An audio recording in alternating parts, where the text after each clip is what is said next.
சொந்தங்கள் அனைவருக்கும் வணக்கம். இன்றைக்கி இண்டக்ஷன் ஸ்டவ்வில் பருப்பு சாதம், அதாவது சாம்பார் சாதத்தை ரேஷன் அரிசியில் எப்படி செய்யலாம் அப்படிங்கிறத காமிக்க போகிறோம். எந்த அரிசினாலும் செய்யலாம், ஆனால் ரேஷன் அரிசியில் செஞ்சால் கூடுதல் சுவையாக இருக்கும். அதை இன்றைக்கி என் தங்கச்சி செஞ்சு காமிக்க போகிறோம். அது கூட எள்ளு துவையிலும் சைடிஷாக நாங்கள் வீட்டில் செய்வோம், அதையும் உங்களுக்கு செஞ்சு காமிக்கிறோம், பாருங்கள். ஃபஸ்ட்டு அரை கப்பு துவரம்பருப்பை எடுத்து நல்லா வாஷ் பண்ணிவிட்டு 1.5 கப்பு தண்ணி ஊற்றி 3 விசில் போட்டு வேக வச்சு தனியாக எடுத்து வச்சுக்கோங்க. இண்டக்ஷனில் செட் ஆகிற மாதிரி நல்ல அடிகனமான சில்வர் பாத்திரம் இல்லைன்னா குக்கர் யூஸ் பண்ணிக்கோங்க. அதுக்கப்புறம் 1 கப் ரேஷன் அரிசியை எடுத்து தண்ணியில் நல்லா வாஷ் பண்ணிவிட்டு 10 நிமிஷம் ஊற வச்சுக்கோங்க. 1 கப் அரிசிக்கு 4 கப்பு தண்ணி நல்லா சூடானதுக்கப்புறம் ஊற வச்ச அரிசியை தண்ணியில் போடுங்க. புளியை ஒரு சின்ன லெமன் சைஸ் அளவுக்கு எடுத்து தண்ணியில் ஊற போட்டுக்கோங்க. தேங்காய், சின்ன வெங்காயம், சீரகம், கருவேப்பிலை இதெல்லாம் சேர்த்து கொஞ்சமாக தண்ணி ஊற்றி பேஸ்ட்டு பதத்துக்கு அரைச்சி வச்சுக்கோங்க. இந்த கேப்பில் நம்ம போட்ட அரிசி பாதி வெந்திருக்கும். அதனால் டெம்பரேச்சரை கொஞ்சம் குறைச்சிட்டு காய்கறி போட ஆரம்பிச்சிடலாம். இதுக்கு சின்ன வெங்காயமும் தக்காளியும் கண்டிப்பாக போடணும். அது கூட நீங்கள் எந்த காய்கறி போட்டாலும் டேஸ்ட்டாக இருக்கும். அதிகமாக காய் போட்டிங்கன்னா இன்னும் டேஸ்ட்டாக இருக்கும். எங்கள் வீட்டில் இப்போதைக்கு கேரட்டும் முருங்கைக்காவும் இருக்குது, அதனால நான் இந்த இதை போட்டு நான் செய்கிறேன். காய்கறி போட்டதுக்கப்புறம் லேசாக கிளறி விட்டுக்கோங்க. நீங்கள் முருங்கைக்காய் கிடைக்கலன்னா முருங்கைக்கீரையும் போட்டு வைக்கலாம், அதுவும் நல்லாயிருக்கும். அப்புறம் ஊற வச்ச புளியை நல்லா கரைச்சி எடுத்து வச்சுக்கோங்க. அதுக்கப்புறம் இப்போ நம்ம மசாலா எடுத்துக்கலாம். கல்லுப்பு 2 ஸ்பூனு, பொடி உப்பு யூஸ் பண்ணுறவங்களா இருந்தால் 1 ஸ்பூன் போட்டால் போதும். மஞ்சத்தூள் 1/2 ஸ்பூனு, மிளகாத்தூள் 1/2 ஸ்பூனு, சாம்பார் பொடி ஒரு 1/2 ஸ்பூனு, காயப்பொடி ஒரு 1/4 ஸ்பூனு இதெல்லாம் சேர்த்து நல்லா கிளறி விட்டுக்கோங்க. கட்டி பிடிக்காமல் கிளறி விட்டுக்கோங்க.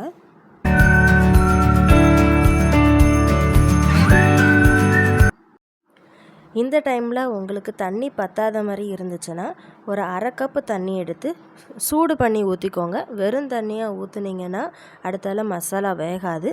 சூடு பண்ணி ஊற்றிட்டு நல்லா வெந்ததுக்கப்புறம் கரைச்சி வச்ச புளி தண்ணியை ஊற்றிக்கோங்க.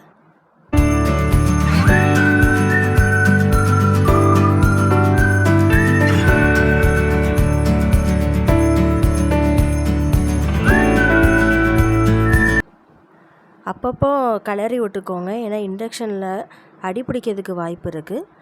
புளி தண்ணி ஊற்றுனதுக்கப்புறம் கொஞ்சம் ஒரு 5 நிமிஷம் மூடி வச்சுக்கோங்க, டெம்பரேச்சர் செக் பண்ணிவிட்டு.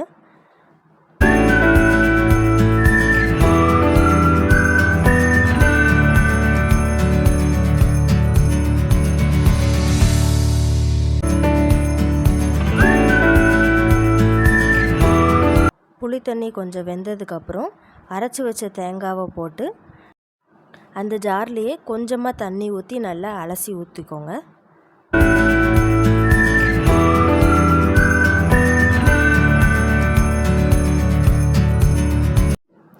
இப்போ டேஸ்ட் பண்ணி பாருங்கள். உப்போ உரப்போ கம்மியாக இருந்தது மாதிரி இருந்துச்சுன்னா ஆட் பண்ணிக்கலாம், நல்லா செட் ஆகி வரும். இப்போது வேக வச்ச பருப்பை அது கூட ஆட் பண்ணிவிட்டு நம்ம நல்லா கிளறி விட்டுக்கலாம். கட் பண்ணி வச்ச கொத்தமல்லி இலையை போட்டு நல்லா மிக்ஸ் பண்ணி விட்டுட்டு சாதத்தை இறக்கிடலாம். சாதம் ரெடி ஆகிட்டு இப்போ நம்ம சாதத்துக்கு தாளிக்க தான் போகிறோம். இரும்பு சட்டி வச்சுட்டு சூடானதுக்கப்புறம் கொஞ்சமாக நல்லெண்ணெய் ஊற்றி கடுகு, வெந்தயம் இதெல்லாம் போட்டுட்டு நல்லா பொரிஞ்சு வந்ததுக்கப்புறம் 2 காஞ்ச மிளகாவை 2ஆக கிள்ளி போட்டுக்கோங்க. அதுக்கப்புறம் வெட்டி வச்ச வெங்காயம் இதெல்லாம் போட்டு நல்லா வதக்கிட்டு கொஞ்சம் ப்ரௌன் கலராக வந்ததுக்கப்புறம் அடுப்பை ஆஃப் பண்ணிவிட்டு நம்ம சாதத்தில் ஊற்றிட்டோம்னா பருப்பு சாதம் ரெடி ஆயிரும்.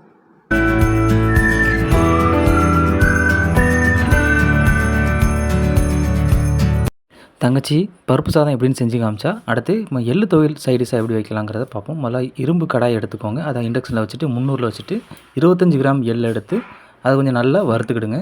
அது வறுக்கும் போது வெடிக்கணும். வெடிக்கிற சத்தம் கேட்டோன்னே அதை எடுத்து தனியாக வச்சுட்டு அப்புறம் 2 வத்தல் எடுத்து அதில் லேசாக வறுத்துக்கோங்க. எங்களுக்கு காரம் கொஞ்சம் அதிகமாக தேவைப்படுங்களா, 4 போட்டிருக்கோம், 2 மட்டும் போதுமானது. கொஞ்சோண்டு எண்ணெய் ஊற்றிக்கோங்க, அப்போ தான் கரியாமல் வறுபடும்.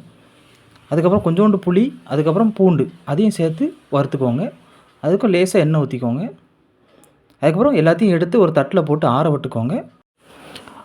அப்புறம் வெட்டி வச்ச தேங்காவை எடுத்து வறுத்துக்கோங்க. அப்புறம் எல்லாம் ஆறுனதுக்கப்புறம் முதல்ல எள்ளு, காஞ்ச மிளகா வறுத்தது, பூண்டு, புளி இதெல்லாத்தையும் லேசாக தண்ணி ஊற்றி மிக்சியில் போட்டு அரைச்சிக்கோங்க.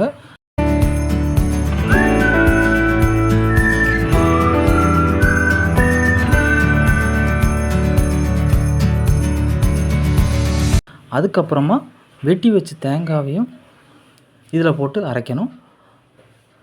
கொஞ்சம் நல்லா அரைப்பட்டதுக்கப்புறமா கொஞ்சம் 1/4 டீஸ்பூனுக்கும் கம்மியாக உப்பு இதில் சேர்த்துக்கோங்க. அவ்வளோதான்.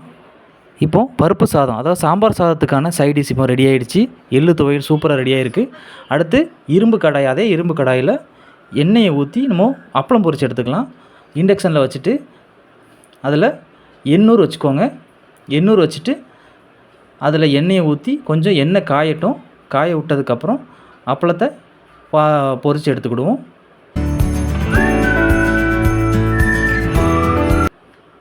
எண்ணெய் நல்லா காஞ்சிட்டு இப்போ அப்பளத்தை பொரித்து எடுப்போம். இப்போ அவ்வளோதான்.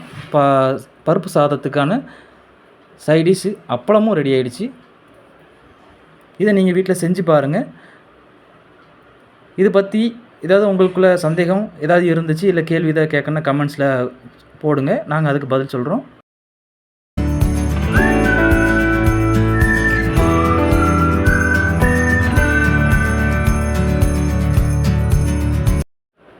இந்த வீடியோ பிடிச்சிருந்தா லைக் பண்ணுங்கள், கமெண்ட் பண்ணுங்கள், சப்ஸ்கிரைப் பண்ணுங்கள்.